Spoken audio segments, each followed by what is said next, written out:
There is a difference between PMS and PMDD. They're closely related. One is premenstrual syndrome. The other one is premenstrual dysphoric disorder. And Dr. Michael Platt, in his book Adrenaline Dominance, says PMDD is PMS on steroids, tongue-in-cheek. He said that's maybe the time when a man should just take a 10-day vacation and, don't stay home. But it's very, very difficult. These are really PMS symptoms: severe fatigue, severe irritability, severe pain. It is so frustrating, and women are being told, there's nothing we can do. Well, let's talk about that a little bit. When a woman ovulates, young girl, teenager, 20s, 30s, 40s, when they ovulate, they roughly make 50 to 60 milligrams of progesterone a day. That usually helps. Depends on where your estrogen is. When a woman is pregnant, it's really interesting. Many women could be dealing with morning sickness the first 3 months. Why is that? Because the progesterone has not caught up yet. It hasn't caught up yet with that quick cell division between testosterone, estrogen, that cell. And so the first 3 months, now women have morning sickness. But what happens in the second trimester and the third trimester? All of a sudden, the female body starts producing 300 to 400 milligrams of progesterone a day to hold on, to let the uterus be able to hold on to the growing fetus to full pregnancy, to full term, to have a baby that is 6 to 9 pounds. You got to be able to hold on to that. So all of a sudden, that uterus is making 300 to 400 milligrams every day. And you talk to women who go through pregnancy, they often say, my God, my skin cleared up. I was happy. If this is what pregnancy is all about, I could be pregnant every day. This is wonderful. So you make that much. Then women give birth. And out of the birth canal come the baby and the placenta. And all of a sudden, your production is not necessary anymore.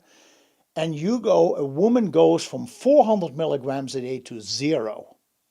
Now, what happens then when that is something that you can't handle so well? This is when women get postpartum depression. And they will keep that until they start ovulating again after 3 or 4 months after being pregnant, after giving birth. So now you start making 50, 60 milligrams again, but by this time, it may already be too late for women to handle this, to think even about progesterone, because they just gave birth and that occupies them. They forget about taking progesterone to get their numbers back up. So if you are one of the people, or if you are a mother or a father who has a daughter who is pregnant, by all means share with them this information that you can use progesterone. Now, I just mentioned the PMDD. Clinically, women are being helped, I'm not saying treated, are being helped with their PMDD, premenstrual dysphoric disorder, PMS on steroids, by giving them 700 milligrams of progesterone a day. 700 milligrams with great success. They give them creams, they give them troches, they give them capsules, they give them suppositories. Any way that they can get 700 milligrams in the female body. So these women have a huge difference between the amount of estrogens and the very, very low progesterone. Again, it's not estrogen's fault. It is a lack of progesterone. Now, I have to say that in the time we live in, where we are exposed to so many estrogenic compounds, women carrying their cell phone in their back pocket, in their front pocket, keep it on the body so close. We all know that these cell phones emanate estrogenic radiation compounds. It affects that.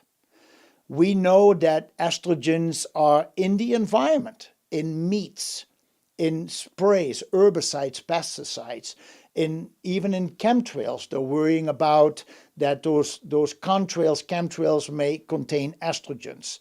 We see it in makeup. Makeup may contain umbilical cord, could have fetal tissue incorporated to give rejuvenation to the skin. So many times we're not even aware how many estrogens are actually in the environment right now that, if you are sensitive to it, could affect you on a daily basis. So you may not make the estrogens, but you're being exposed to estrogens. Sitting in front of computers a lot can emanate those estrogenic compounds as well.